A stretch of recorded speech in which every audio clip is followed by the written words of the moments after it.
Hey everyone, welcome to another blog. তো আজকে আমরা চলে এসেছি একটা বিয়ে বাড়িতে। হ্যাঁ, আমরা চলে এসেছি পল্লবীর বিয়েতে। দেখো কি সুন্দর করে সাজানো হয়েছে পেছনে।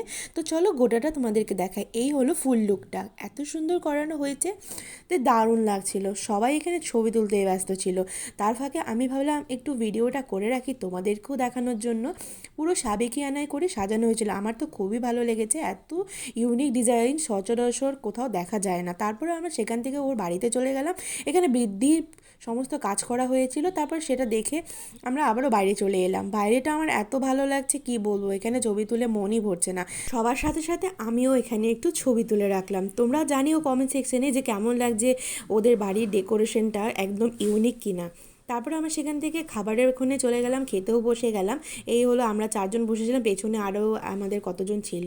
তো খেতে বসে গেলাম, চলে আসলো এখানে পাতা, প্লেট, যাই হোক যা যা দেয়। একদম খাবারগুলো এত সুন্দর টেস্টি ছিল, ঘরোয়া খাবার, ঘি, মাছ ভাজা, মুড়ি ঘন্ট, তারপরে চলে আসলো ফ্রাই, ওদিকে ভেজ ডাল ছিল, দেখো মাটন কষা, চাটনি, মিষ্টি, তারপরে সব কিছু ছিল, ছানার পায়েস। আমরা তো খুবই খুবই ভালো লেগেছে, একদম বিয়েবাড়িতে ঘরোয়া খাবার আমার খুব ভালো লেগেছে। সাথে লাস্টে ছিল হজমোলা। তারপরে খেয়ে দিয়ে আমরা ওর সাথে দেখা করতে চলে আসলাম। ও চলে এসেছিলো সেজে গুজে। তারপরে ওর সাথে দেখা যাওয়া করে আমরা একটু ছবি টবি তুলে নিলাম। তবে যেহেতু অনেকটা রাত হয়ে গিয়েছিলো, ওর সাথে আমরা একটু ছবি টবি তুলে দেখা করে বেরিয়ে গেছিলাম। বেরিয়ে দেখছি ওর বর চলে এসছে।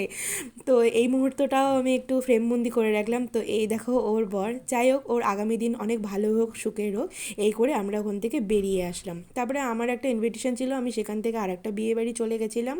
এখানে এসে দেখছি খুব একটা খারাপ ডেকোরেশন করেনি। আর দেখছি এখানে বরের গাড়িও আছে, মানে বর চলে এসছে, তাই আমরা দেরি না করে ভেতরে চলে গেলাম। ভেতরে গিয়ে দেখছি বিয়ে বাড়ি একদম, বিয়ে শুরু হয়ে গেছে, বিয়ে বসে গিয়েছে। আমরা বেশি সময় নষ্ট না করে ডাইরেক্ট চলে গেলাম খেতে।